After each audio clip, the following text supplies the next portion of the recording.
ఎలా ఉందన్న యాత్ర టూ? కంటే కడప సీన్లు కొన్ని ఆల్రెడీ ఇక్కడ చూడడం జరిగిందండి. ఆల్రెడీ కొద్దిమంది తెలుసు ఏంటంటే ఆ మాట అనేది తప్పకపోవడం వల్ల ఇన్ని కష్టాలకు దారి తీసాడు జగన్. లేకపోతే వాళ్ళు ఏదో ఎంపీ పోస్టులు ఏదో తర్వాత అయినా ఏ డిప్యూటీ సీఎం తర్వాత సీఎం చేస్తారు అంత వేరే విషయము. కానీ ఇక్కడైతే జీవా గారు పూర్తిగా పర్ఫెక్ట్గా పండించాడండి. ఆ పాత్రలో ఒదిగిపోయాడు. జై జగన్, జోహార్ వైఎస్ఆర్ అసలు అల్లాడించేశారు. అసలు ప్రజలు కంటతడి పెట్టలేక ఇక్కడ చాలా చాలా ఎన్నో విధాకరమైన ఘట్టాలు చూసామండి థియేటర్. జగన్ ప్లస్ చేశారా లేకపోతే ప్రతిపక్ష వాళ్ళకి నెగిటివ్ చేశారు సినిమాలో? ప్రతిపక్షాన్ని ఇంకా Jagan don't under estimate them అనే ఒక డైలాగ్ చెప్తారు. ఇలాంటి మూవీస్ తెలుగులో ప్రతిపక్షాల కానీ ఇతను ఆపోజిట్ ఉన్న వాళ్ళని కొంచెం డౌన్ చేస్తారు చిన్నగా కొద్దిగా. అది కరెక్ట్ మీరు చెప్పింది. కొద్దిగా డౌన్ చేసే మళ్ళీ పొగిడాడు కూడా, రెండు చేశాడు దీంట్లో.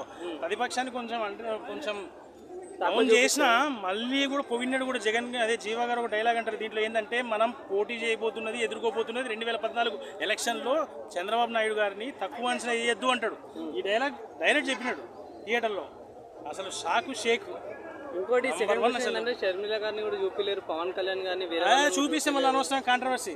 ప్లస్ ఇంకోటి తెలంగాణ గారు కూడా బయట చాలా మంచి వ్యక్తి. ఏపీ తెలంగాణ దాని గురించి కూడా ఏపీ తెలంగాణ సపరేట్ అయింది కదా, దాని గురించి కూడా ఏం మెన్షన్ అంటే అది ఏపీ తెలంగాణకి సంబంధించి ఇంకా అవన్నీ తీయలేదు. ప్యూర్ బయోగ్రఫీ కాబట్టి బయోగ్రఫీ లెవెల్లో పోయాడు. ఇప్పుడు అన్ని అనవసరమైన కాంట్రవర్సీలు అయితే ఇప్పుడు మళ్ళీ వేరే ఇవన్నీ వస్తాయి. ఇప్పుడు ఈ ఎలక్షన్కి ఏం ప్లస్ పాయింట్ అవుతుంటారు సినిమా? ఈ సినిమా కొన్ని ఓట్లను పెంచుతుంది. యాక్చువల్గా ఎట్లాగో గెలుస్తారు జగన్మోహన్ రెడ్డి, సీఎం వస్తున్నారు అయిపోయినా, లేకపోతే ఇంకొన్ని స్థానాలు పెరిగే అవకాశం అయితే బాగానే ఉందండి. అట్లా ఖచ్చితంగా మళ్ళీ కూడా ముఖ్యమంత్రి అవుతాడు, విజయదంబి మోగిస్తాడు. ఎందుకంటే 5 సంవత్సరాల్లో 2 సంవత్సరాలు కరోనా అనేది తినేస్తే వచ్చిన 3 సంవత్సరాలు ఆయన ఏం చేయగలుగుతారండి ఇక్కడ. అట్లా అంటే అభివృద్ధి చేయలేదంటున్నారు చాలా మంది. రోడ్లు కానీ, ఆరోగ్యశ్రీ ఏంది, విద్యా దీవెన ఏంది, అమ్మఒడి ఏంది, ఇవన్నీ ఎలా వచ్చాయండి? అసలు అభివృద్ధిలో కొంచెం వెనకబడుతున్నా కూడా అభివృద్ధి వేస్తే ఓన్లీ అక్కడ వైట్ కలర్ జాబ్స్ వాళ్ళే బాగుపడతారు. అప్పుడు అభివృద్ధి కూడా సబ్మిట్ ఒకటి పెట్టాడు కదా, ఇంటర్నేషనల్ వైడ్గా అందరూ వచ్చారు. సో ఇక్కడ మనం టైం ఇవ్వాలి. Let him give one more chance to make conclusion of his ruling. ఓవరాల్గా మూవీ అసలు నెంబర్ 1 అండి. Enjoyable background music, enjoyable. First half అయితే చాలా సెంటిమెంట్. రాజశేఖర రెడ్డి గారికి అంటే creative Liberty and creative freedom అని చెప్పేసి అవసరం నేను కూడా యాడ్ చేస్తారు కదా, యాడ్ చేసిరా? ఉన్నవే ఇంకా కొన్ని యాడ్ చేయలేదు మంచిగా, జగన్ ప్లస్ పాయింట్ అయ్యేవి. కానీ కూడా ఉన్న దాంట్లో అసలు ఎక్స్ట్రాడినరీ తీశారు మహీరావు గారు.